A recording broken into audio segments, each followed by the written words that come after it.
Sabahata ya.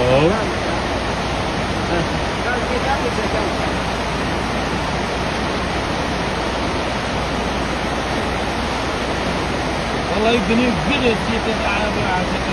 Çekten ne biliyor? Bu koca evine mi? Bu ikide zaman akmasa ya.